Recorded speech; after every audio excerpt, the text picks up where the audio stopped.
Hello everyone, welcome to this YouTube channel Dear Wajid. So I am your sister. Today's videos is about the PPSC proficiency test. So in this video I will explain the important question and the best way to prepare for this test. So stay with me till the end. And dear students, don't forget to like, comment and share. Let's start our class with the name of Allah Almighty. So इधर आपको नज़र आ रहा है, यहाँ पर मैंने एक sample भी दे रखा है। अगर किसी को चाहिए हो तो बेशक ये जो आपको स्क्रीन पे नंबर नज़र आ रहा होगा, आप इधर भी हमें मैसेज कर सकते हैं। मेरा नंबर नहीं है बट सर आपको रिप्लाई दे देंगे, ठीक है। तो इधर जो हमारा क्वेश्चन है वो ये है, enter the following data using same format, यानी आपने फॉर्मेट यही रखनी है। देखें इसमें जो हमारे पास डेज़ है, अली है, अदनान है, आसिम है, काशिफ़ है, सुहेल है, इसको आपने क्या करना है, बोल्ड रखना है, दरमियान में रखना है और कैप्स लॉक ऑन करके ये आपने लिखना है। फिर आपने मंडे, ट्यूसडे, आगे Wednesday, Thursday, Friday, Saturday, Sunday ये लिख लेना है। इसके अलावा आपके जितने भी नंबर हैं आपने उनको लिख लेना है, ठीक है। ये लिखने के बाद फिर आगे मैं आपको समझाती हूँ, तब तक आप ये करें और प्रैक्टिस जो है अपने साथ साथ करनी है। अच्छा, यहाँ पर देखिए मैंने डाटा लिख लिया है, ठीक है। अब ये 1 वाला देखिए ना, उन्होंने लिखे हुए enter the following data using the same format in the Excel sheet in the range. Range हमने कौन सी लिखनी है, ये देखें A3, ये आपको यहाँ पर नज़र आ रहा होगा नेम बॉक्स में A3 से लेकर F15 तक, ये हमारे पास 15 है और ये F15 है, ठीक है। यानी जो भी डाटा आना चाहिए वो हमारा यहाँ तक आना चाहिए। अगर आपने यहाँ तक ठीक कर लिया तो आपके 2 नंबर हैं, बल्कि अभी भी 2 नंबर नहीं है। इसके अलावा हमने यहाँ पर एक को और काम करना है, इसको हमने देने हैं बॉर्डर, ठीक है। और जो ये है इसको भी हमने कहाँ पर रखना है, मिड में रखना है, ठीक है। आपको समझ आ रही होगी यकीनन। अच्छा, इसको भी हमने मिडल में रखना है। अगर आपने बिल्कुल सेम टू सेम ये बना लिया तो आपके 2 नंबर पक्के हैं। नीचे आ जाते हैं, calculate sum of each column B to F, यानी B से लेके F तक कैलकुलेट करना है हमने रो नंबर 11। ये रो नंबर 11 है, मतलब यहाँ पर हमने कैलकुलेट करना है। सम के फार्मूले के लिए सबसे पहले हम इक्वल डालेंगे, SUM सम, यहाँ से हम करेंगे डबल क्लिक।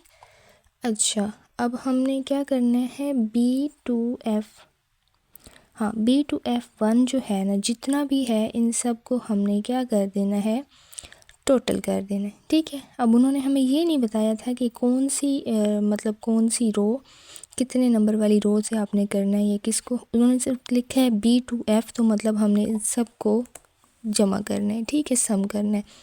ये हमारा हो गया। आगे कह रहे हैं calculate average of each column. Okay, sorry मुझे सवाल से समझ नहीं आया था। अच्छा, सम करना है हमने, SUM सम।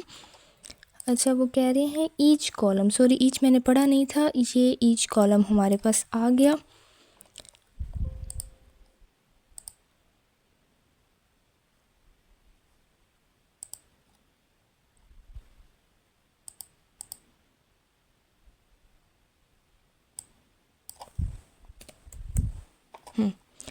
चले, ये हमारे पास आ गया। इसी तरह हम इसको ड्रैग कर लेंगे, ठीक है। अब बी में हमें कह रहे हैं calculate average of each column. Average हमने फाइंड करनी है। एवरेज का भी फार्मूला हमारे पास यही है, ये रहा। एवरेज भी हम करेंगे सिर्फ इसकी। अब याद रहे आपने जो सम निकाल रखे हैं ना, इसकी आपने एवरेज नहीं कर देनी, ठीक है। तो एवरेज हमारे पास इतनी आ गई है बस। अब हमने इसके वो जो साथ में डॉट में नंबर थे ना, उनको भी कम कर देना है और इसको भी ड्रैग एंड ड्रॉप कर देना है, ठीक है।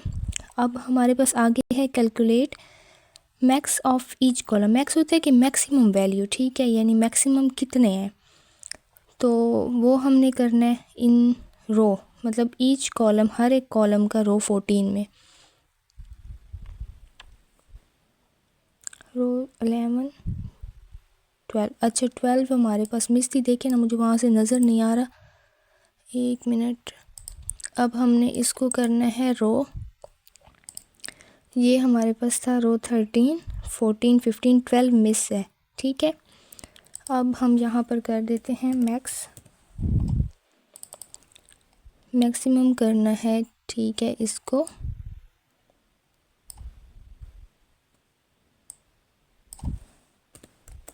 ये हमारे पास हो गया।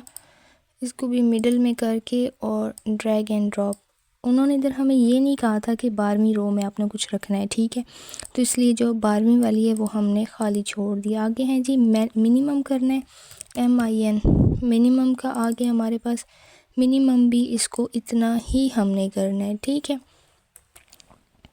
ये देखें, इसको भी हमने ड्रैग एंड ड्रॉप कर देना है। एक दफ़ा फिर इसके फार्मूले चेक कर लेते हैं, इनको मिड में कर देते हैं दोबारा से। तो ये हमारा जो क्वेश्चन है ये डन हो गया। 4 नंबर, 4 मतलब 10 नंबर मिल गए हमें, ठीक है। 2-2 नंबर के ये फार्मूले हमने लगाए हैं और 2 नंबर का ये, तो ये आपके टोटल 10 नंबर आ गए। बस होता आसान है, इसी तरह ही करना होता है।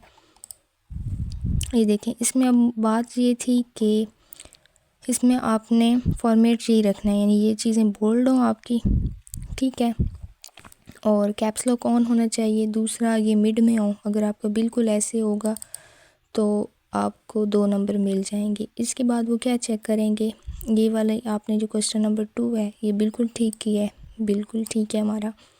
ये वाला भी ठीक है, यानी हमने रो 12 को कुछ भी नहीं किया, रो 13 से स्टार्ट की है, ठीक है। फिर इसके बाद आ जाते हैं हमारा रो 14 में हमने क्या करना था, इसमें हमने मैक्स का फार्मूला लगाना था जो कि हम लगा चुके हैं। और B3 से लेके सिर्फ हमारा डाटा B10 तक था, तो इनको मत कैलकुलेट कर लीजिएगा, ठीक है। तो इस तरह आपके 10 नंबर पक्के हो गए।